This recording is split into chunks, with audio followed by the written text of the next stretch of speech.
আপনারা দেখছেন নিউজ তৎকাল 24। নমস্কার, নিউজ তৎকাল 24 এ আপনাদের স্বাগত। আপনাদের সাথে আমি পশ্মি। দেখে নিন এখনকার সংবাদ শিরোনাম। সাবরুম ইসকন সেন্টারে ভক্তিভরে পালিত হলো হরে কৃষ্ণ উৎসব। সোনামুড়া শোভাপুর বালিকা বিদ্যালয়ে দুষ্কৃতীতে তাণ্ডব চাঞ্চল্য। আগরতলা উজ্জয়ন্ত প্রসাদ থেকে মহারাজগঞ্জ পর্যন্ত হেরিটেজ করিডোর পুনর্নির্মাণ হচ্ছে ঐতিহাসিক জ্যাকসন গেট। কৈলাসহরে ঝুঁকিপূর্ণ বিদ্যুৎ লাইনের কারণে লরিতে আগুন, এলাকায় ব্যাপক বিক্ষোভ ও সড়ক অবরোধ। অ্যাঞ্জেল চাকমার মৃত্যুতে প্রশাসনের আর্থিক সহায়তা। বাংলাদেশে সাংবাদিক নির্যাতনের বিরুদ্ধে তেলিয়ামুড়ার প্রতিবাদী বিক্ষোভ মিছিল অনুষ্ঠিত। পিকনিক শেষে 5 যুবক মিলে ড্রাইভারকে মারধর, 3 জন আটক। দেখে নিন এখন বিস্তারিত খবর। সাবরুম ইসকন সেন্টারের ভক্তিভরে পালিত হলো হরে কৃষ্ণ উৎসব। এই উপলক্ষে দিনভর নানা ধর্মীয় ও সাংস্কৃতিক অনুষ্ঠানের আয়োজন করা হয়। উৎসবের সূচনা হয় নগর কীর্তনের মাধ্যমে। এই নগর কীর্তনে বহু সংখ্যক ভক্ত অংশগ্রহণ করে সাবরুমের বিভিন্ন গুরুত্বপূর্ণ সড়ক পরিক্রমা করেন।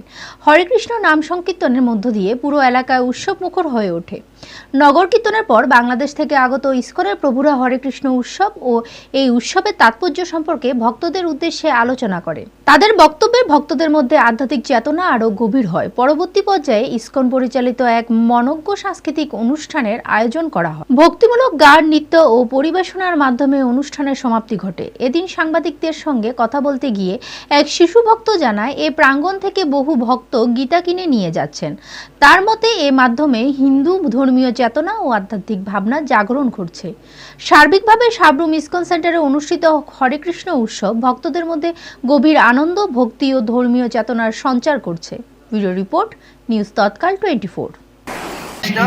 আমরা সাবরুম ইসকন থেকে আজকে আমাদের সাবরুম অবস্থিত ইসকনে হরে কৃষ্ণ উৎসব হচ্ছে এবং অর্কেস্ট্রাল কীর্তন হচ্ছে এবং আমাদের ইসকনে এখানে একটা ভক্তি বেদান্ত স্টল আছে, বুক স্টল। তো আমাদের ইসকন সেন্টারে বিশেষ আশীর্বাদ প্রদানের জন্য এসেছেন শ্রীমৎ ভক্তি অদ্বৈত নবদ্বীপ স্বামী মহারাজ। তো আপনাদের এখানে আসার জন্য অনেক অনেক ধন্যবাদ। আজকে যে এত বড় একটা অর্কেস্ট্রাল কীর্তন হয়েছে আপনাদেরই চেষ্টা এবং আপনাদেরই কিছু কিছু দানে এবং আপনাদেরই কৃপায়। তো এখানে আমাদের বুক স্টল আছে, ভক্তি বেদান্ত বুক স্টল। তো এখানে ভগবানের বিভিন্ন জিনিস আছে সেবার জন্য। দেখুন এখানে বিভিন্ন জিনিস আছে। হরে কৃষ্ণ রিভিউ। সোনামুড়া মহকুমার শোভাপুর পিএমসি উচ্চ বালিকা বিদ্যালয়ে দুষ্কৃতীদের হামলার ঘটনায় ব্যাপক চাঞ্চল্য ছড়িয়েছে। জানা যায়, বিদ্যালয়ে বার্ষিক মিলাদ মাহফিল উপলক্ষে প্রাঙ্গণে একটি প্যান্ডেলে তৈরি করা হয়েছিল। অভিযোগ, রাতের অন্ধকারে দুষ্কৃতীরা বিদ্যালয়ে হানা দিয়ে মাহফিলে প্যান্ডেলে ভেঙে গুড়িয়ে দেয়। পাশাপাশি বিদ্যালয়ে ইকো ক্লাবের উদ্যোগে গড়ে তোলা ফুলের বাগান, জলের ফিল্টার সহ বিভিন্ন মূল্যবান সামগ্রী নষ্ট করা হয়। এছাড়াও বিদ্যালয়ে গ্রিল ভেঙে স্টাফ রুমের মূল ফটকে থাকা দেওয়াল, ঘড়ি ভেঙে মাটিতে ফেলে দেওয়া হয়। সকালে বিদ্যালয়ের পার্শ্ববর্তী এলাকার লোকজন বিষয়টি লক্ষ্য করে কর্তৃপক্ষকে খবর দেয়। খবর পেয়ে দায়িত্বপ্রাপ্ত শিক্ষক সহ অন্যান্য শিক্ষক, শিক্ষিকা ও অভিভাবকরা বিদ্যালয়ে ছুটে আসে। পরে সোনামুড়া থানার খবর দেওয়া হলে পুলিশ ঘটনাস্থলে এসে সবকিছু পরিদর্শন করে এবং তদন্ত শুরু করবে বলে জানা যায়। ঘটনায় গোটা এলাকায় চরম চাঞ্চল্য সৃষ্টি হয়েছে। এ বিষয়ে বিদ্যালয়ের দায়িত্বপ্রাপ্ত শিক্ষক বিনয় চন্দ্র পাল জানান, এর আগেও বিদ্যালয়ে এ ধরনের ঘটনা ঘটেছিল, কিন্তু কোনো সুরাহা মেলেনি। তিনি দ্রুত দোষীদের চিহ্নিত করে দৃষ্টান্তমূলক শাস্তির দাবি জানান। Bureau report, news Tatkal 24। আজকে স্কুল তো সকাল 6:30 থেকে প্রাইমারি সেকশন, 10:30 থেকে আপার সেকশন। আমরা আজকে মিলাদ অনুষ্ঠান থেকে আমরা দুটা সেকশন এক লগে আমরা 10:30 থেকে আজকে স্টার্ট করব। আচ্ছা, তো আপনারা সকালে কটার সময় খবরটা পাইছেন যে এখানে? সকাল 7টার সময়। এটা কি স্কুল খুলতে আসার সময় আয়া দেখছে না এমনি? না, আমরা ওই স্কুলের পাশে আমাদের স্কুলের যে আয়া আছে, আমাদের স্কুলের পাশে আমার ফোন করে জানাতেছে, স্যার আমি সাদের উপর দেখতেছি এটি সব ভেঙে গেছে। তারপর তাড়াতাড়ি আমি এই স্যারের সুজিত স্যারের ফোন করছি, সুজিত স্যার আয়া দেখছি। এরপরে আমিও বাইক নিয়ে তাড়াতাড়ি আইছি, আয়া দিয়ে অবস্থা। তো তারা যা দেখা হয়েছে সকালবেলা, কিন্তু এটা মনে হয় রাত্রে ভাঙা হয়েছে। কারণ প্রত্যেক বছর এরকমই হয়, কারণ প্রত্যেক বছর তো আমরা সকাল 4:30 স্কুল খুললাম, তো আয়া দিকে একই অবস্থা ভাঙা। এমনি তো ভিতরে, স্কুলের ভিতরে তো কোনো সমস্যা হয়েছে না? না, ভিতরে কিছু সমস্যা হচ্ছে না। কোনো কিছু চুরি হয়েছে না? শুধু দিল্লির ভিতরে দিকে গড়ি নষ্ট করছে। আগরতলা শহরকে আরো সুন্দর ও ঐতিহ্যবাহী রূপ দিতে উজ্জয়ন্ত প্রসাদের সামনে থেকে মহারাজগঞ্জ বাজার পর্যন্ত রাস্তাটিকে হেরিটেজ করিডোর হিসেবে গড়ে তোলার সিদ্ধান্ত নিয়েছে রাজ্য সরকার। মঙ্গলবার এই এলাকা পরিদর্শনে গিয়ে এক কথা জানান মুখ্যমন্ত্রী প্রফেসর ডক্টর মানিক সাহা। মুখ্যমন্ত্রী জানান, রাজন্য আমলে ঐতিহাসিক স্মৃতি বহনকারী জ্যাকসন গেটটি হুবহু পুনর্নির্মাণ করা হবে। উল্লেখ্য, 1980 সালে জনসংখ্যা ও যানবাহনের চাপ বেড়ে যাওয়ায় যানজট নিরসনের উদ্দেশ্যে জ্যাকসন গেটটি ভেঙে ফেলা হয়েছিল। তবে রাজন্য আমলে ঐতিহ্য ও ইতিহাসকে নতুন প্রজন্মের কাছে তুলে ধরতে রাজ্য সরকার ফের সেই স্মৃতিকে ফিরিয়ে আনতে উদ্যোগী হয়। এই লক্ষ্যে জ্যাকসন গেট পুনর্নির্মাণের সিদ্ধান্ত নেওয়া হয়েছে। মঙ্গলবার ওই স্থান পরিদর্শনের সময় মুখ্যমন্ত্রীর সঙ্গে উপস্থিত ছিলেন আগরতলা পুর নিগমের মেয়র দীপক মজুমদার, নগর উন্নয়ন দপ্তরের সচিব কিরণ গিত্তে, 20 নম্বর ওয়ার্ডের কর্পোরেটর রত্না দত্ত সহ অন্যান্য আধিকারিকরা। রাজ্য সরকারের সিদ্ধান্ত অনুযায়ী রাজবাড়ী এলাকা থেকে মহারাজগঞ্জ বাজার পর্যন্ত পুরো রাস্তাটি নগর উন্নয়ন দপ্তরের উদ্যোগে হেরিটেজ করিডোর হিসেবে গড়ে তোলা হবে। এই করিডোরে রাজন্য আমলে যেসব ঐতিহাসিক নিদর্শন ও স্মৃতি ছিল সেগুলি রক্ষণাবেক্ষণ ও প্রয়োজনে পুনর্নির্মাণ করা হবে। জানা গেছে, জ্যাকসন গেটটি পূর্ত দপ্তরের উদ্যোগে নির্মিত হবে এবং খুব শীঘ্রই টেন্ডার প্রক্রিয়া শেষ করে কাজ শুরু করা হবে। এই প্রকল্প বাস্তবায়িত হলে আগরতলা শহরের সৌন্দর্য ও ঐতিহ্য আরও এক ধাপ এগিয়ে যাবে বলে আশা করা হচ্ছে। Bureau report, news Tatkal 24। হচ্ছে এই যে Jackson gate, sir Francis Stanley Jackson তখন 1927 এখানে এই যে জ্যাকসন গেট ওনার নামে বানানো হয়েছিল এবং উনি ছিলেন তৎকালীন সময়ে বেঙ্গল যে প্রভিন্স তার গভর্নর।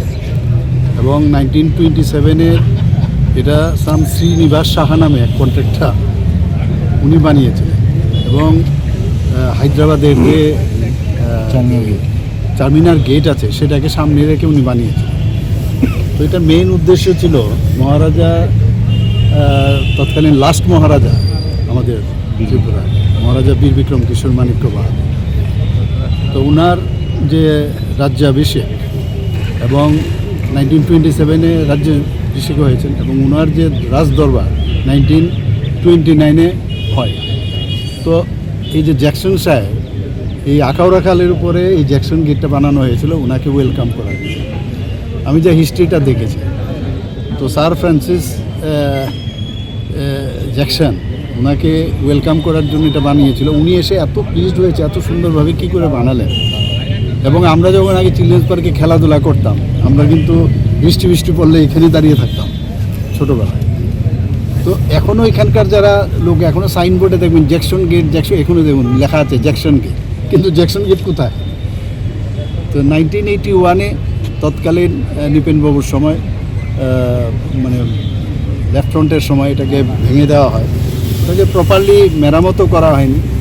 তো খুব সম্ভব ওনারা বোধহয় যেহেতু আস্তে আস্তে করে বড় বড় গাড়ি আসা শুরু করলো, তো যেতে অসুবিধা হয়, তো এগুলো ভেঙে দেওয়া হয়েছে। এটা রাজাদের অনেক কাহিনী কিন্তু ওরা নষ্ট করেছে, আর আমরা এসে এদেরকে মানে সম্মান দিচ্ছি। তো আমরা ডিসিশন নিলাম যে জ্যাকসন গেট, জ্যাকসন কে, লোকটাকে কী কারণে হয়েছিল সেই ইতিহাস এবং যে রয়্যাল ফ্যামিলির যে পাস্ট হিস্ট্রি সেটাকে আবার আমরা পুনরুদ্ধার করার চেষ্টা করছি। বাইরের থেকে যখন আসবে, আমরা তো যারা রয়্যাল ফ্যামিলি এত বছর ধরে ত্রিপুরাকে ওরা শাসন করেছে, ওদের অনেক কিছু দান কিন্তু এখানে আছে। যদিও ওনারা কিন্তু কালকে দেখলাম জনশিক্ষা সমিতির নাম দিয়ে বলছে মহারাজারা শিক্ষা নামে কিছুই করেনি। অদ্ভুত, মানে প্রাক্তন মুখ্যমন্ত্রী আমি ভাষণ শুনছিলাম এবং ওনারা যখন এই জনশিক্ষা সমিতি আন্দোলন শুরু করে তখন নাকি মহারাজা একটা প্যারালাল আরেকটা নাকি এই ধরনের সংগঠন করে যাতে এটাকে মানে দাবানো যায়। কিন্তু আমরা তো দেখেছি মহারাজাদের সময়ে অনেক কাজ ওনারা করেছেন এবং ওনাদেরকে একমাত্র ভারতীয় জনতা পার্টির যে সরকার, মাননীয় প্রধানমন্ত্রীজি এবং আমাদের ত্রিপুরা রাজ্যে আমরা যখন এসেছি, আমরা কিন্তু ওনাদেরকে সম্মান দেওয়ার চেষ্টা করছি। এবং শুধু সম্মান না, আগের যেসব জায়গাগুলো কোনোদিন ওনাদের সময়ও হয়নি, যেমন কামানচুমনির পাশে যে আইল্যান্ডটা, সেটাও আপনারা দেখেছেন মহারাজা বীর বিক্রমের নামে ওনার একটা মূর্তি সেখানে স্থাপন করেছে। এবার জ্যাকসন সাহেবকে তো নেক্সট জেনারেশন বা এখনের জেনারেশন জানে না, তো এই জ্যাকসন সাহেবের নামে আবার নতুনভাবে আমরা এই একটা সুন্দর gateway to the Ujjayanta palace, সেটাকে আমরা নতুনভাবে আবার সেট আপ করছি এবং একটু বড় সড়ো করে যাতে গাড়ি ঘোড়া যাতে অসুবিধা না হয়, সেই কারণে আজকে এলাম আর এখানে যেহেতু ড্রেনের উপরে আগে ছিল, ড্রেনের উপরে করা যাবে না, তো ড্রেন থেকে একটু পাশে সরিয়ে এটা করা হচ্ছে। এর জন্য এলাম দেখতে এখানে, যে যাতে সেন্টারটা ঠিক থাকে ইত্যাদি, যতটুকু পারা যায় যাতে ইতিহাসটা ধরে রাখা যায়। কবে নাগাদ শুরু হবে, কত টাকা না, বাজেট? এর মধ্যে আমাকে ওরা জিজ্ঞেস করছিল কবে নাগাদ ইয়ে করবো, ওই যে ভূমি পূজন, তো বলছে রেডি। আমরা তো চাইছি যে তাড়াতাড়ি যেন হয়। বাজেট কত টাকা? বাজেট এখন ওরা তো ইয়ে বানাবে, ডিপিআর বানাবে, মানে বাজেট কোনো সমস্যা নেই আমাদের। রাজবাড়ি থেকে একদম সেন্টার, একদম গুলবাজারের যে নেতাজি, এটা এটাই ছিল আগে, এগুলো ছিল আগে। এখানে যতগুলো বিল্ডিং পুরনো দেখুন, আবার পুরনো স্মৃতিগুলো যাতে অনেকে ভেঙে ফেলেছে, কিন্তু আমরা বলেছি অ্যাটলিস্ট ফ্রন্ট সাইডটা যেন আগের মতো থাকে। এর জন্য আরটি ডিপার্টমেন্ট থেকে অলরেডি চেষ্টা করছে ওটাকে। কত বছরের মধ্যে শেষ করার একটা লক্ষ্য? না, এটা তার হয়ে যাবে, কিছু সময় লাগবে বলে মনে হয়। क्या किरण करते कितना टाइम लग सकता है? गेट तो हम लोग 6 महीने में करेंगे, लेकिन जो पूरा फसाड है वो 1-1.5 साल में हम पूरा फसाड करेंगे। আর আমি এখনও এটাও বললাম যে মানুষ যেন উপরে উঠতে পারে, একটা সিঁড়ি যদি করা যায় তাহলে মানে এটা মানে ফটো অনেক সময় তো 4 महीना 4 মিনিট টোকেন মানি একটা যাই হোক, এটা তো পরের কথা। হ্যাঁ, তো ওইটাও করার একটা চিন্তা। কৈলাসহরে কনকপুর এলাকায় ঝুঁকিপূর্ণ বিদ্যুৎ লাইনকে ঘিরে চরম উত্তেজনা ছড়ালো। গতকাল 7 নম্বর পিটার এলাকার রাস্তার উপর দিয়ে ঝুলে থাকা বিদ্যুৎ লাইনের সঙ্গে একটি মাল বোঝাই লরির সংযোগ ঘটে। এর জেরে মুহূর্তের মধ্যে লরিটিতে আগুন ধরে যায়। রাস্তায় দাঁড়ানো অবস্থাতে লরিটি সম্পূর্ণভাবে পুড়ে ছাই হয়ে যায়। যদিও বড়সড় প্রাণহানির ঘটনা ঘটেনি, তবে এলাকা জুড়ে তীব্র আতঙ্কের সৃষ্টি হয়। এই ঘটনার প্রতিবাদে আজ কনকপুর এলাকায় সাধারণ মানুষ রাস্তায় নেমে আসে। বিপজ্জনক বিদ্যুৎ লাইন অবিলম্বে সারানোর দাবিতে বিক্ষোভকারীরা টায়ার জ্বালিয়ে রাস্তায় অবরোধ করেন।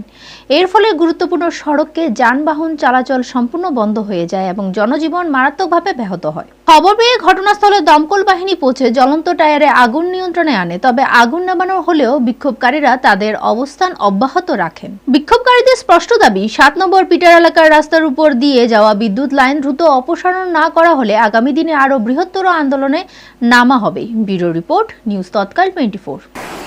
অভিযোগের মূল কারণ হচ্ছে গতকাল রাত্রে অনুমানিক 7 কোটিকার সময় সাই কম্পিউটারের গাফলতির কারণে 11,000 তার যে রাস্তার উপর দিয়ে গেছে তা ঝুলে নিচে এসে পড়েছে। তাই একটা গাড়ি আসতে গিয়ে গাড়িতে লেগে কারেন্ট হয়ে যায়। ড্রাইভার এবং অ্যাসিস্ট্যান্ট সহ গুরুতর আহত হয়েছে এলাকাবাসীর সহযোগিতায়। এরা প্রাণে রক্ষা পেয়েছে। আমাদের মূল দাবি হচ্ছে গিয়ে 11,000 সাই কম্পিউটারের আওতাধীন যে 11,000 ভোল্টের যে রাস্তার উপর দিয়ে যাচ্ছে, এটা অবিলম্বে টানিয়ে উপরে তুলতে হবে। এবং আমাদের কনকপুর একটা ঘনবসতিপূর্ণ এলাকা, এই এলাকার মধ্যে দিয়ে যে 33 কেবি লাইন টানা হচ্ছে, এটা অনর্থ সরিয়ে মাঠের দিকে নিয়ে যাওয়ার জন্য আমাদের আজকের এই রাস্তা অবরোধ বা আন্দোলন। ঊনকোটি জেলার মাছমারা অঞ্চলের বাসিন্দা অ্যাঞ্জেল চাকমাকে উত্তরাখণ্ডে নির্মমভাবে হত্যা করার পর মঙ্গলবার মৃতের বাড়িতে 2 মন্ত্রী এবং প্রশাসনের কর্মকর্তারা পরিবারের সঙ্গে দেখা করে। অ্যাঞ্জেল চাকমা দেরাদুনে MBA শেষ সেমিস্টারের ছাত্র ছিলেন। তার ছোট ভাইও দেরাদুনে পড়াশোনা করছিল। অ্যাঞ্জেলের বাবা তরুণ প্রসাদ চাকমা বর্তমানে মণিপুরে BSF এ কর্মরত। মা গৌরীমিতা চাকমা গৃহবধূ। প্রশাসনের প্রতিনিধি ও মন্ত্রীরা পরিবারের সঙ্গে কথা বলে অপরাধীদের দ্রুত গ্রেপ্তার ও দৃষ্টান্তমূলক শাস্তির আশ্বাস দেন। উত্তরাখণ্ড সরকার 4,12,500 টাকা এবং ত্রিপুরা সরকারের 5 লাখ টাকা আর্থিক সাহায্য হিসেবে অ্যাঞ্জেলের মায়ের হাতে চেক তুলে দেয়। চেক প্রদান অনুষ্ঠানে উপস্থিত ছিলেন মন্ত্রী টিঙ্কু রায়, মন্ত্রী শান্তনা চাকমা, ঊনকোটি জেলার জেলাশাসক ডক্টর তমাল মজুমদার, কুমারঘাটের মহকুমা শাসক NS চাকমা এবং অন্যান্য কর্মকর্তা। চেক পাওয়ার পর গৌরীমিতা চাকমা কান্নায় ভেঙে পড়েন এবং অপরাধীদের কঠোর শাস্তির দাবি জানান। মন্ত্রী টিঙ্কু রায় জানান, প্রাথমিক সাহায্য হিসেবে 4,12,500 টাকা দেওয়া হয়েছে এবং পরবর্তীতে আরও আর্থিক সহায়তা প্রদান করা হবে। Bureau report, news Tatkal 24। ভাষা নেই যে এরকম দুঃখদায়ক একটা ঘটনা, যে ঘটনা আপনাদের মাননীয় মুখ্যমন্ত্রীও দেখেছেন কতটুকু সচেতন এবং কিভাবে তিনি উত্তরাখণ্ডের মুখ্যমন্ত্রীর সঙ্গে কথা বলেছেন, বারবার কথা বলছেন, একবার নয় অনেকবার কথা বলেছেন। এবং এই ঘটনায় সেখানে গ্রেপ্তারও হয়েছে অনেকেই, এবং আরও যারা দোষী আছে সকলকে গ্রেপ্তার করা হোক এবং যতটুকু ম্যাক্সিমাম সাহায্য মানে এদেরকে শাস্তি দেওয়া যায় তার জন্য যা যা করা দরকার মাননীয় মুখ্যমন্ত্রী সেগুলো দেখছেন এবং ওখানকার মুখ্যমন্ত্রীর সঙ্গে কথা বলছেন। সেখানে মুখ্যমন্ত্রীও খুব দুঃখ প্রকাশ করেছেন, পরিবারের লোকজনের সঙ্গে তিনি টেলিফোনে কথা বলেছেন এবং সেখান থেকে একটা 4,12,500 টাকার একটা চেক দিয়েছেন, পরবর্তী সময়েও আর্থিক সাহায্য করবেন। দেখুন, মানুষ তো আর ঘুরিয়ে দেওয়া সম্ভব নয়, তারপরেও তারা এই ঘটনার জন্য সবাই দুঃখ প্রকাশ করেছেন, একটা শোক বার্তা পাঠিয়েছেন এবং আমাদের রাজ্য সরকারও মাননীয় মুখ্যমন্ত্রী 5 লক্ষ টাকার একটা চেক দিয়েছেন। তো আমরা সেই চেক তুলে দিলাম এবং আমরা সবাই শোকাহত, আমরা সবাই দুঃখিত এবং আমরা যারা এইটার দোষী আমরা চাই তাদের শাস্তি হোক, যত বেশি শাস্তি দেওয়া যায় ততই কম হবে, কিন্তু আমরা চাই যেন তাদের এই পরিবারের দুঃখের সময় আমরা সকলেই তাদের সঙ্গে।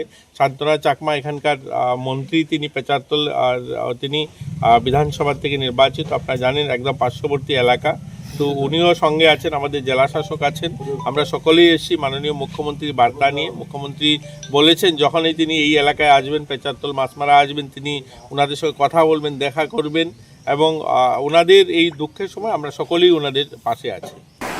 বাংলাদেশের সংবাদ মাধ্যম ও সাংবাদিকদের উপর লাগাতার হামলা, সাংবাদিক হত্যা, নির্যাতন ও কারাবন্দী করার ঘটনার তীব্র প্রতিবাদে মঙ্গলবার সন্ধ্যায় তেলিয়ামুড়া এক বিক্ষোভ প্রতিবাদ মিছিল সংগঠিত হয়। ত্রিপুরা জার্নালিস্ট ইউনিয়ন তেলিয়ামুড়া মহকুমার কমিটির উদ্যোগে আয়োজিত এই কর্মসূচিতে সাংবাদিক সমাজের পাশাপাশি সমাজের বিভিন্ন স্তরের সচেতন নাগরিক ও বুদ্ধিজীবীদের স্বতঃস্ফূর্ত অংশগ্রহণ লক্ষ্য করা যায়। তেলিয়ামুড়া চিত্রাঙ্গদা কলাক্ষেত্রের প্রাঙ্গণ থেকে শুরু হয় বিক্ষোভ মিছিলটি। শহরের বিভিন্ন গুরুত্বপূর্ণ এলাকা পরিক্রমা করে তেলিয়ামুড়ার ওমপি চৌমুনি এলাকায় এসে সমাপ্ত হয়। সেখানে এক প্রতিবাদী স্ট্রিট কর্নার সভা আয়োজন করা হয়। মিছিলে অংশগ্রহণকারীরা সাংবাদিক নির্যাতনের বিরুদ্ধে স্লোগানে মুখর করে তোলেন গোটা তেলিয়ামুড়া এলাকা। এই বিক্ষোভ কর্মসূচিতে উপস্থিত ছিলেন ত্রিপুরা জার্নালিস্ট ইউনিয়নের খোয়াই জেলার কমিটির সম্পাদক গোপেশ রায়, তেলিয়ামুড়া মহকুমার কমিটির সহসভাপতি শিবজ্যোতি মল্লিক সহ ইউনিয়নের একাধিক সদস্য, পাশাপাশি বিশিষ্ট সাহিত্যিক মনোরঞ্জন গোপ, শৈলেন্দ্র দাস সহ তেলিয়ামুড়া মহকুমার একাধিক বুদ্ধিজীবী ব্যক্তিত্ব এই প্রতিবাদে সামিল হয়। এক সাক্ষাৎকারে ত্রিপুরা জার্নালিস্ট ইউনিয়নের সহসভাপতি শিবজ্যোতি মল্লিক বলেন, বাংলাদেশের সাংবাদিকদের উপর যে লাগাতার আক্রমণ চলছে তা কেবল একটি দেশের সংবাদ মাধ্যমের উপর আঘাত নয়, এটি গোটা সমাজের গণতান্ত্রিক মূল্যবোধের উপর সরাসরি আঘাত।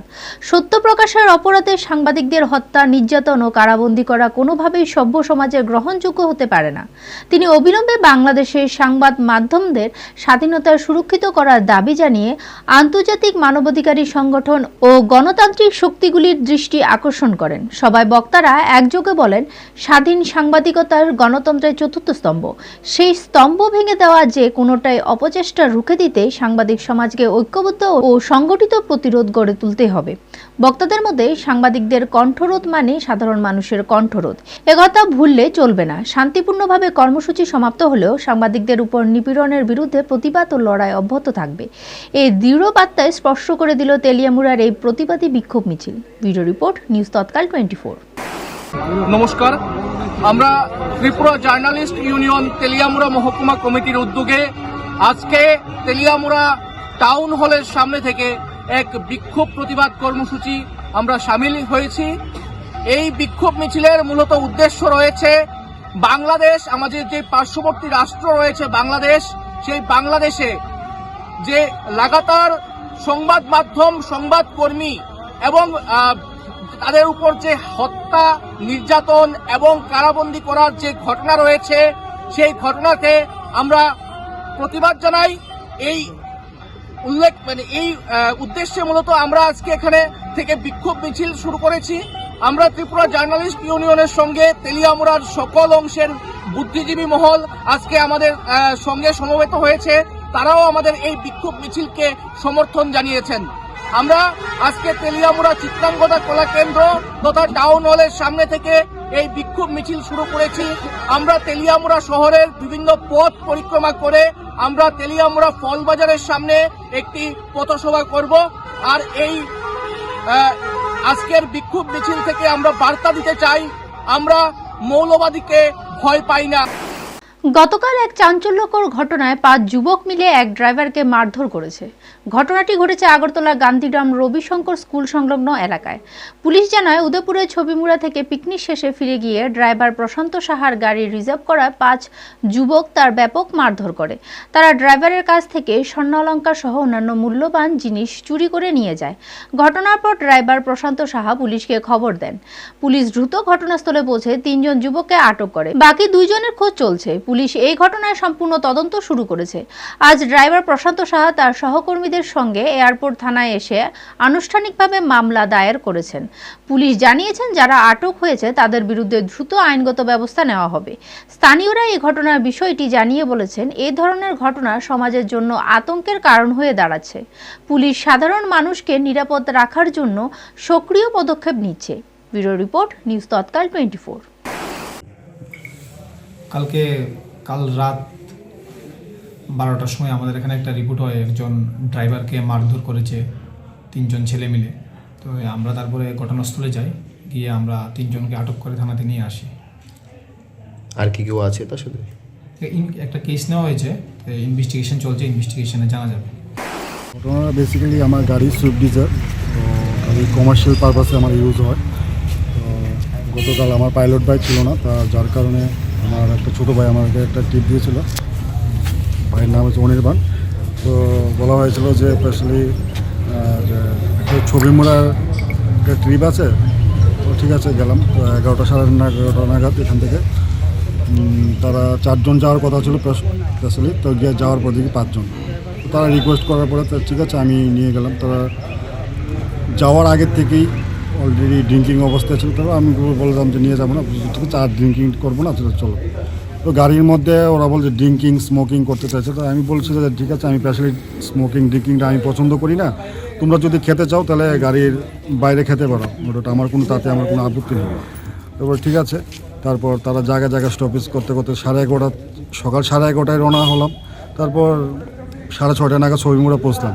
এতটা লেট করলো জায়গা দাঁড়াতে। তারপর সেখানে ছবিমুড়া গিয়ে ড্রিঙ্কিং করার পরে তারপর ওরা সেখান থেকে আমাকে মিসবিহেভ শুরু করে দিল। তো ওরা বলছে যে গাড়িতে মিউজিক সিস্টেম হাই ভলিউম দিতে, তারপর বলছে গাড়িতে হিটার চালাতে, তারপর আরও ধরনের এতটা বাজে ল্যাঙ্গুয়েজ ইউজ করছে, সেটা আমি এখানে বলতে পারছি না। তারপর আমি ধৈর্য ধরে বসে আছি যে কিছু করার নেই। তারপর সেখান থেকে ব্যাক করে আমি দেন মাতাবাড়িতে তাদের লাঞ্চ করবে কথা ছিল, কিন্তু লাঞ্চ তো আর এই সময় পার হয়ে গেছে। তারপরে সেখানে সন্ধ্যা 8:30 9টার সময় মাতাবাড়িতে নিয়ে গেলাম। মাতাবাড়িতে নিয়ে যাওয়ার পরে ওরা বলছে যে আমরা গাড়িতে থাকবো, তুমি কিছু খেয়ে দিয়ে আসো। তো আমি বললাম যে ঠিক আছে, আমি তো কিছু খাইনি, তাহলে আমি খেতে যাই। আমার গাড়ি যেহেতু আমি গাড়িটা লক করে আমি চলে যাব। ওরা বলছে যে না, লক ফক হবে না, গাড়িটার চাবিটা গাড়িতে থাক, আমরা মিউজিক শুনবো, হ্যাঁ তুমি যাও খেতে যাও। তো আমি ঠিক আছে, আমি 10 মিনিট আমি আসছি। তো জাস্ট উদয়পুর থেকে আমি পেছন দিকে যে আমি পিওর ভেজিটেরিয়ান, আমি পিওর একটা ভেজ একটা হোটেল ছিল মনোরমা নাম, যে মনোরঞ্জন, তো ওটা খেতে গেছিলাম। 200 মিটার পার হতে না হতেই তারা পেছন থেকে আমার ড্রাইভিং সিটে একজন উঠে এসে গাড়ি স্টার্ট দিয়ে দিল উইদাউট আমার পারমিশন ছাড়া। তারপর আমি দৌড়তে পিছু ধাওয়া করলাম। তারপর ওরা পালিয়ে গেল। তারপর গাড়িটা আর পাচ্ছি না। তারপর ফোন করি, ফোন রিসিভ করছে না। তারপর আমি যে আমাকে এই গাড়ির ট্রিপটা দিয়েছিল অনির্বাণ ভাইকে আমি ফোন করলাম যে ভাই তোমার কাস্টমার তো এরকম আমার উইদাউট পারমিশন ছাড়া গাড়িটা নিয়ে গেল। তারপর ভাইয়ে ফোন করছে, বলছে গাড়িটা দিয়ে যেত। তারপর মিনিমাম 20-25 মিনিট বা আধা ঘন্টা গাড়িটা আবার ঘুরিয়ে সেম জায়গাতে আনার পরে তারপর আমি তো ওদেরকে জিজ্ঞেস করলাম, তুমি আমার গাড়িটা উইদাউট পারমিশন ছাড়া কীভাবে নিয়ে গেলে? এই যে তোমরা সবাই মেডিকেল আনফিট, যদি একটা দুর্ঘটনা হতো তাহলে তো লায়াবিলিটি আমার হতো, হ্যাঁ, তো উইদাউট পারমিশন ছাড়া কীভাবে নিয়ে গেলে? তো সেখানেই আমার গায়ে হাতাহাতি অবস্থা। তো লোকাল ছেলেফেলে ছিল পরিচিত, তো তারা এসে এটাকে ঝামেলাটাকে মিটমাট করে সম্পূর্ণ শেষ করে দেয়। তখন রাত্রে বাজে প্রায় 9:30 থেকে 10:45 ঘটনা। তারপর বলছে যে ঠিক আছে দাদা, সরি ভুল হয়ে গেছে, এখন আমাদেরকে বাড়ি নিয়ে চলেন, আপনি যা ভাড়া লাগে আপনি অ্যাডভান্স নিয়ে নিন। তো আমি ন্যায্য ভাড়াটা যা আছে আমি অ্যাডভান্স নিয়ে নিয়েছি।